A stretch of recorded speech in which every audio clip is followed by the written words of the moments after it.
हाय। तो हम आज बात करेंगे एक ऐसे केस के ऊपर जो काफ़ी मुश्किल और ट्विस्ट से भरी थी। आज हमारे बीच प्रिया है, जो एक बिजनेस वुमेन और साथ ही साथ हमारे केस के सब्जेक्ट की बिजनेस पार्टनर भी है।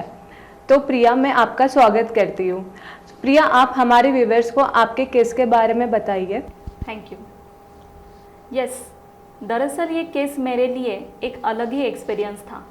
मैं और मोनिका दोनों इंजीनियरिंग कॉलेज में पढ़ते थे। मोनिका मेरे से 2 साल जूनियर थी। मोनिका दिल्ली से थी और वो पुणे में पढ़ने के लिए आई थी। बस तभी से मोनिका और मेरी दोस्ती हुई थी।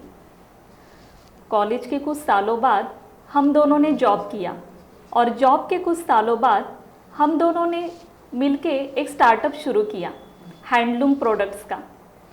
पहला साल तो बहुत ही अच्छा था।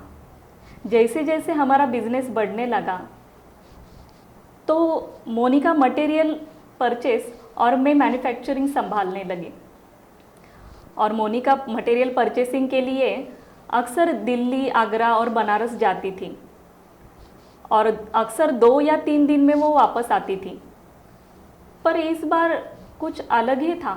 लास्ट मंथ जब मोनिका मटेरियल परचेसिंग के लिए गई थी तो उसे 6 दिन हो चुके थे और वो लौटकर आई भी नहीं थी।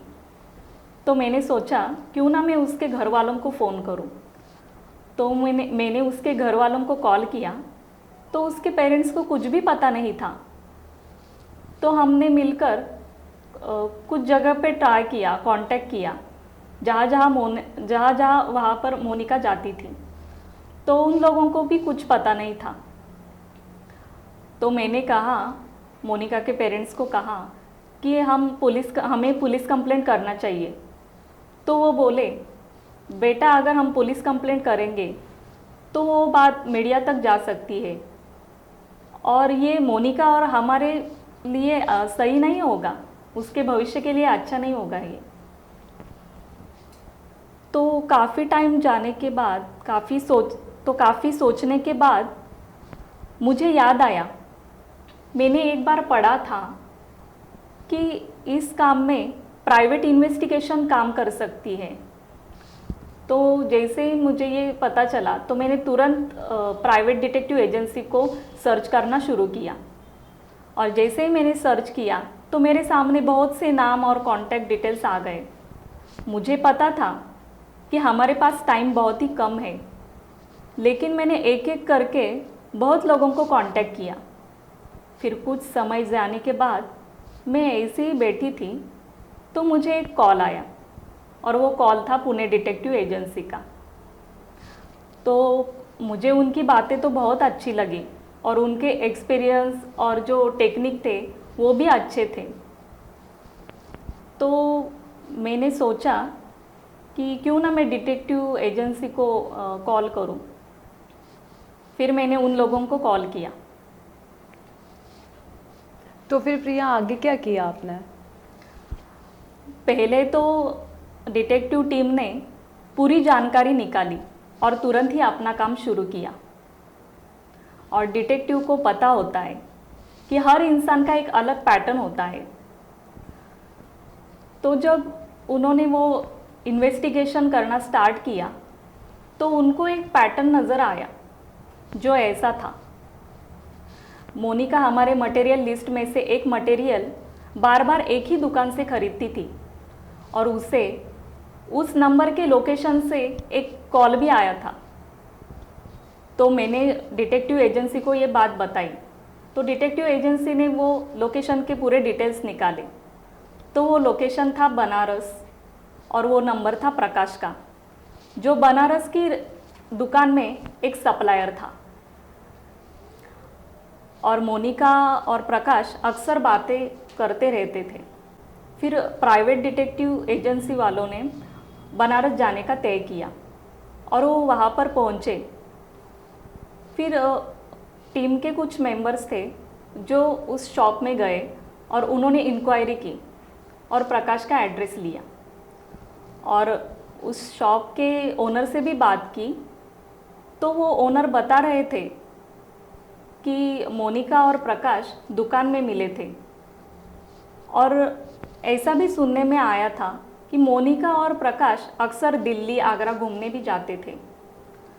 तो इन बातों से तो ये लग रहा था कि हो ना हो प्रकाश को मोनिका के बारे में कुछ ना कुछ तो ज़रूर पता होगा। फिर डिटेक्टिव एजेंसी वालों ने उसके घर पर नज़र रखने का सोच लिया। पहले 3 दिन तक तो प्रकाश उसके घर और घर के पास आसपास दिखाई नहीं दिया। फिर लेकिन एक बात तो पता चल गई थी कि प्रकाश की शादी हो चुकी थी और उसको एक 4 साल की बेटी भी थी। फिर 3 दिन जाने के बाद प्रकाश घर पर आया और वापस उसी दिन वो बाहर चला गया अपनी गाड़ी लेकर। तो टीम ने उसका पीछा किया। प्रकाश अपने घर के आसपास ही घूमता रहा। फिर थोड़ा समय जाने के बाद टीम को एक बात पता चल गई थी कि प्रकाश को ये पता चल गया है कि हमारा कोई तो पीछा कर रहा है। इसलिए उस टाइम टीम तो निकल गई। एक तरफ तो बहुत ही टाइम वेस्ट हो रहा था और इन्वेस्टिगेशन के हाथ में भी कुछ नहीं आ रहा था, और दूसरी तरफ मोनिका के पेरेंट्स भी बहुत स्ट्रेस में आ गए थे। तो टीम ने सोचा अब डायरेक्टली प्रकाश से ही बात करना सही होगा। प्रकाश ही एक ऐसी कड़ी थी जो मोनिका के बारे में बता सकती थी। फिर टीम के 2 मेंबर्स प्रकाश के घर चले गए और उन्होंने प्रकाश से पूछताछ करना शुरू किया। प्रकाश तो पहले मानने के लिए तैयार ही नहीं था। फिर टीम ने कहा कि हमारे पास तुम्हारे सब कॉल रिकॉर्ड्स हैं और हम पुलिस को दिखाएंगे। तो ये बात सुनकर प्रकाश बहुत ही टेंशन में आ गया और उसके बाद उसने कहा कि मैं और मोनिका एक दूसरे से प्यार करते हैं और मोनिका बनारस के कुछ ही दूर शहर में एक होटल में रह रही है। तो ये बात सुनकर इन्वेस्टिगेशन टीम को राहत आई। लेकिन दूसरी तरफ ये बात सुनकर उसके पत्नी को बहुत ही दुख हो गया और वो रोने लगी और रो रो कर पूरा हाल हो गया था बेचारी का। उसके बाद टीम प्रकाश को लेकर उसके बाद टीम ने प्रकाश को लिया और मोनिका जिस लोकेशन पे थी वहाँ पे आ गए। लेकिन उधर जाने के बाद उनको पता चल गया कि मोनिका ने कल ही वहाँ से चेकआउट किया था। और ये बात सोचकर हमें तो कुछ पता ही नहीं चल रहा था कि एक्चुअल में क्या हुआ होगा। लेकिन एक बात तो हमारे समझ में आ गई थी कि इसके पीछे ज़रूर वो प्रकाश का ही हाथ होगा। तो हमने प्रकाश को प्रेशराइज करना शुरू कर दिया। लेकिन प्रकाश कुछ बता ही नहीं रहा था। वो फिर से एक ही बात बोल रहा था कि मुझे कुछ मालूम नहीं है। लेकिन हम ये बात मानने को तैयार ही नहीं थे। फिर टीम ने सोचा कि इस पर कड़ी नज़र रखेंगे हम। तो कुछ दिन बाद हमने प्रकाश के ऊपर नज़र रखनी शुरू की और 4 दिन के बाद उसका कॉल आया और वो बोल रहा था कि मुझे मोनिका का मैसेज आया है और वो कॉल भी करना चाहती है। जैसे ये बात एजेंसी को पता चली तो टीम ने प्रकाश को पहले से ही अलर्ट किया था। जब मोनिका का फ़ोन आया तो वो बोल रही थी कि मुझे मिलना है, मैं आगरा में हूँ। तो प्रकाश ने ही कहा ठीक है हम मिलते हैं, मैं आगरा आने वाला हूँ मेरे दोस्तों से मिलने के लिए, तब हम मिल सकते हैं। और फिर मिलने की तारीख और जगह फिक्स हो गई। और जब मोनिका प्रकाश से मिलने के लिए आगरा की होटल में गई तो वहाँ प्रकाश नहीं था, वहाँ डिटेक्टिव एजेंसी का एक मेंबर था और वो प्रकाश के किसी दोस्त के नाम से वहाँ गया था। और कहीं मोनिका भाग ना जाए इसलिए होटल के सभी एंट्रीज और एग्ज़िट पे डिटेक्टिव एजेंसी के मेंबर खड़े थे। और जैसे ही मोनिका से पूछताछ शुरू हुई तो एजेंसी वालों ने शुरुआत में ही बता दिया, सब सच बता दिया कि हम कौन है, हम कहाँ से हैं और यहाँ पे क्यों आए हैं, और तुम्हारे पेरेंट्स जो है जो बाहर आपका इंतज़ार कर रहे हैं।